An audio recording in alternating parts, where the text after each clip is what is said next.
नमस्कार, मैं हूं अंजना माथुर। स्वागत है आपका मरुधर हिंद 24 न्यूज़ पर। आप देख रहे हैं रात 8 बजे की देश दुनिया की खबरें विस्तार से। पार्षदों का प्रति बैठक भत्ता 300 से बढ़ाकर 25,000 रुपये करने का प्रस्ताव पास। भाजपा विरोध में एमसीडी में सत्तारूढ़ दल ने एक बार फिर पार्षदों का भत्ता बढ़ाने की कवायद आरंभ की। एमसीडी में सत्तारूढ़ आम आदमी पार्टी ने बृहस्पतिवार को पार्षदों को प्रति बैठक मिलने वाला भत्ता 300 रुपये से बढ़ाकर 25,000 रुपये करने का प्रस्ताव पास किया। वहीं उसने प्रति माह भत्ते की अधिकतम राशि 3,000 रुपये के बजाय 1 लाख रुपये करने का आग्रह किया है। भाजपा ने प्रस्ताव का विरोध किया है। आम आदमी पार्टी की ओर से पास किए गए प्रस्ताव पर केंद्र सरकार की मोहर लगाना मुश्किल दिखाई दे रहा है। उधर महापौर शैली ओबराय ने सदन में पास किए गए प्रस्ताव को उचित ठहराया है। उन्होंने कहा है कि अब इस प्रस्ताव को स्वीकृत कराने के लिए पूरा प्रयास करेगी। वहीं भाजपा के अध्यक्ष वीरेंद्र सचदेवा व एमसीडी के नेता प्रतिपक्ष राजा इकबाल सिंह ने आम आदमी पार्टी की ओर से एमसीडी के सदन में यह प्रस्ताव लाने और मंजूरी देने की कड़े शब्दों में निंदा की गई। दिल्ली वालों, कल और परसों जरा संभल कर। G20 की फुल ड्रेस रिहर्सल के चलते कई रास्ते बंद। अगले हफ्ते दिल्ली में होने जा रहे G20 शिखर सम्मेलन की तैयारियां अब अंतिम चरण में हैं। सारे इंतजाम दुरुस्त हैं कि नहीं, इसका पता लगाने के लिए अलग अलग स्तरों पर रिव्यू मीटिंग्स और निरीक्षण का दौर चल रहा है। सबसे बड़ी चुनौती डेलीगेट्स की सुरक्षा और ट्रैफिक मैनेजमेंट से जुड़ी है। इसके लिए दिल्ली पुलिस और ट्रैफिक पुलिस ने भी व्यापक इंतजाम किए हैं। इन्हीं इंतजामों का एक फाइनल रिव्यू करने के लिए शनिवार और रविवार को दिल्ली में वीआईपी अतिथियों के काफिले की गाड़ी के साथ फुल ड्रेस रिहर्सल की जाएगी। इस दौरान सुरक्षा और ट्रैफिक मैनेजमेंट के ठीक वैसे ही इंतजाम किए जाएंगे जैसे G20 समिट के दौरान 8 से 10 सितंबर के बीच वीआईपी मूवमेंट के वक्त किए जाएंगे। ऐसे में दिल्ली वालों का यह वीकेंड मुश्किलों भरा साबित हो सकता है, क्योंकि रिहर्सल के चलते नई दिल्ली के कई प्रमुख रास्तों पर ट्रैफिक की आवाजाही रोकी जाएगी। दिल्ली में आप से गठबंधन का कितना चांस? कांग्रेस के नए प्रदेश अध्यक्ष का जवाब। दिल्ली प्रदेश कांग्रेस कमेटी के नवनियुक्त अध्यक्ष अरविंद सिंह लवली ने गुरुवार को कहा कि वह राष्ट्रीय राजधानी में पार्टी को फिर से खड़ा करने के लिए अपने पूर्ववर्ती अध्यक्षों सहित सभी को साथ लेकर चलेंगे। उन्होंने कहा कि पार्टी संगठनात्मक ढांचे को ठीक करने और दिल्ली के लोगों तक पहुंचने पर ध्यान केंद्रित करेगी। लवली ने कहा है कि मेरी भूमिका अब दिल्ली में पूरे पार्टी संगठन को मजबूत करने की है। लोगों ने राहुल गांधी और कांग्रेस की ओर देखना शुरू कर दिया है। अगले लोकसभा चुनाव के लिए गठबंधन की संभावना से जुड़े सवाल पर उन्होंने कहा है कि गठबंधन को लेकर केंद्रीय नेतृत्व फैसला करेगा। विपक्षी गठबंधन इंडिया ने 2024 के चुनावों के लिए युद्ध स्तर पर तैयारी करने का संकल्प लिया। विपक्षी दलों के गठबंधन इंडिया ने 2024 के लोकसभा चुनावों में राष्ट्रीय जनतांत्रिक गठबंधन राजग से मुकाबला करने के लिए युद्ध स्तर पर तैयारी करने का बृहस्पतिवार को संकल्प लिया। विपक्षी गठबंधन के कुछ नेताओं ने सीट बंटवारे को अंतिम रूप देने और कुछ हफ्तों में एक संयुक्त एजेंडा लाने की जरूरत पर बल दिया। शीर्ष विपक्षी नेताओं ने अपने गठबंधन के तीसरे दौर की वार्ता के पहले दिन एक और अनौपचारिक बैठक में कुछ घंटों के लिए मुलाकात की। विपक्षी नेताओं ने इस बात पर जोर दिया कि उन्हें जल्दी से जल्दी एक साथ मिलकर काम करना चाहिए। विपक्षी गठबंधन के नेताओं ने अपनी चुनावी योजनाओं को तैयार करने के वास्ते 4 उप समूहों के साथ एक समन्वय समिति को अंतिम रूप देने की प्रतिबद्धता जताई। सूत्रों ने कहा है कि कांग्रेस अध्यक्ष मल्लिकार्जुन खड़गे ने नेताओं से कहा है कि वे समन्वय समिति का हिस्सा बनने के लिए अपनी अपनी पार्टियों से एक नाम दें। दिसंबर में कर्नाटक का दौरा करेंगे पूर्व अमेरिकी राष्ट्रपति बराक ओबामा। अमेरिका के पूर्व राष्ट्रपति इस साल दिसंबर में कर्नाटक के दौरे पर जाएंगे।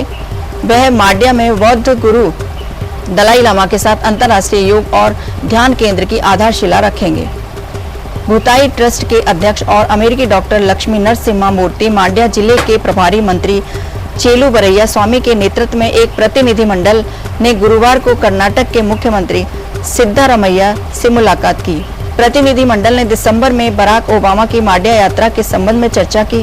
गौरतलब है कि पूर्व अमेरिकी राष्ट्रपति बराक ओबामा और तिब्बती धर्मगुरु दलाई लामा दिसंबर महीने में मांड्या के हालेगेरे में ट्रस्ट द्वारा बनाए जा रहे अंतर्राष्ट्रीय योग और ध्यान केंद्र की आधारशिला रखने पहुंचेंगे। इस संदर्भ में प्रतिनिधिमंडल ने सरकार से हालेगिरी में हेलीपैड, सड़क, नाली, बिजली, पेयजल आदि सुविधाएं उपलब्ध कराने का अनुरोध किया। अमेरिका के पूर्व राष्ट्रपति बराक ओबामा दलाई लामा दिसंबर में कर्नाटक का दौरा करेंगे। अमेरिका के पूर्व राष्ट्रपति बराक ओबामा और तिब्बती धर्मगुरु दलाई लामा अंतर्राष्ट्रीय योग एवं ध्यान केंद्र की आधारशिला रखने के लिए दिसंबर में कर्नाटक के माड्या की यात्रा करेंगे। मुख्यमंत्री कार्यालय ने बृहस्पतिवार को कहा कि माड्या के हालेगिरी गांव में इस आध्यात्मिक केंद्र का निर्माण भूताई ट्रस्ट द्वारा किया जाएगा। मुख्यमंत्री कार्यालय ने कहा है कि माड्या जिले के प्रभारी मंत्री एन चालुवर्या स्वामी के साथ अमेरिकी डॉक्टर लक्ष्मी नरसिम्हा मूर्ति के साथ नेतृत्व में एक प्रतिनिधि मंडल ने मुख्यमंत्री सिद्धरमैया से मुलाकात की और हालेगिरी गांव में हेलीपैड, सड़क, नालियां, बिजली, पेयजल जैसी सुविधाएं प्रदान करने में सहायता मांगी। सरकार ने 18 से 22 सितंबर तक संसद के उस सत्र का किया ऐलान। महाराष्ट्र के नेताओं ने की आलोचना।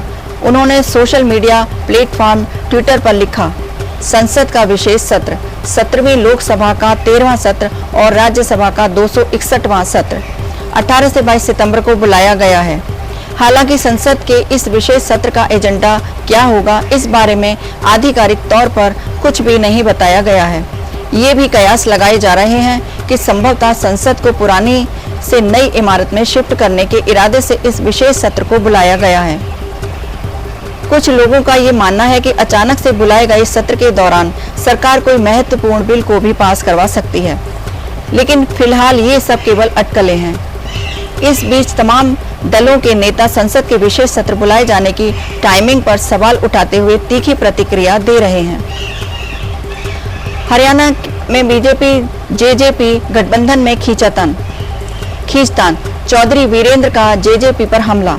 जिसके पास खुद वोट नहीं, केंद्रीय मंत्री चौधरी वीरेंद्र सिंह मुख्यमंत्री मनोहर लाल खट्टर से मुलाकात के बाद मीडिया से बातचीत के दौरान कहा कि वो पार्टी को पहले भी राय देते रहे हैं और आगे भी राय देते रहेंगे। कोई मान लेगा तो पार्टी को 100 से ज्यादा फायदा होने वाला है।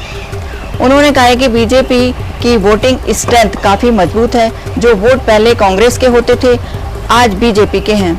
चौधरी वीरेंद्र सिंह ने आगे कहा है कि राजनीति में हालात हर दिन, हर सप्ताह और हर महीने बदलते रहते हैं, लेकिन परिणाम अब लोकसभा के चुनावों में आएंगे।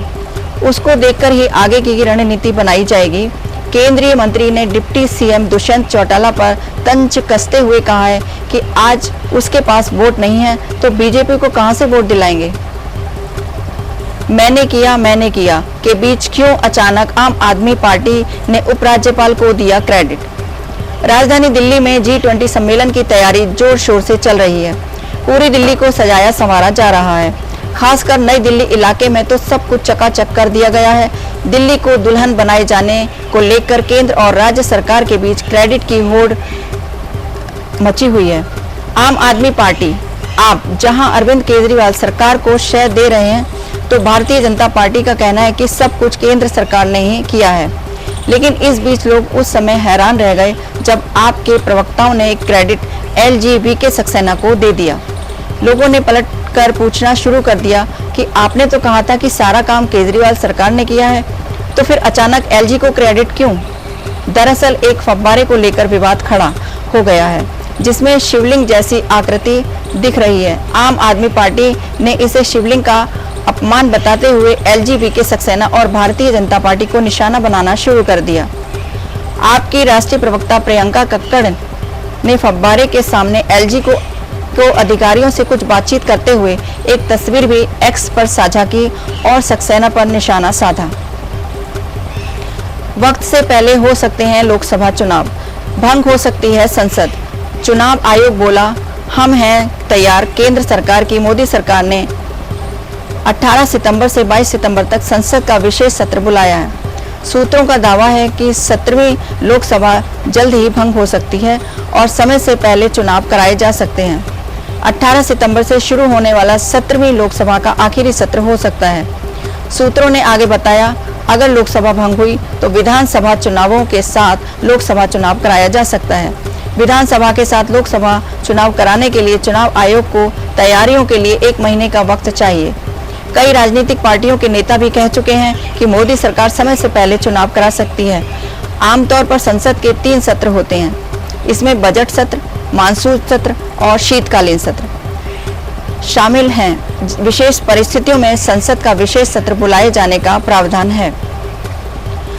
आप देश दुनिया की ताज़ा खबरें देखने के लिए हमारी वेबसाइट www.marudharhind.com को भी लॉगिन कर सकते हैं। आप हमें फेसबुक, इंस्टाग्राम पर भी फॉलो कर सकते हैं। धन्यवाद।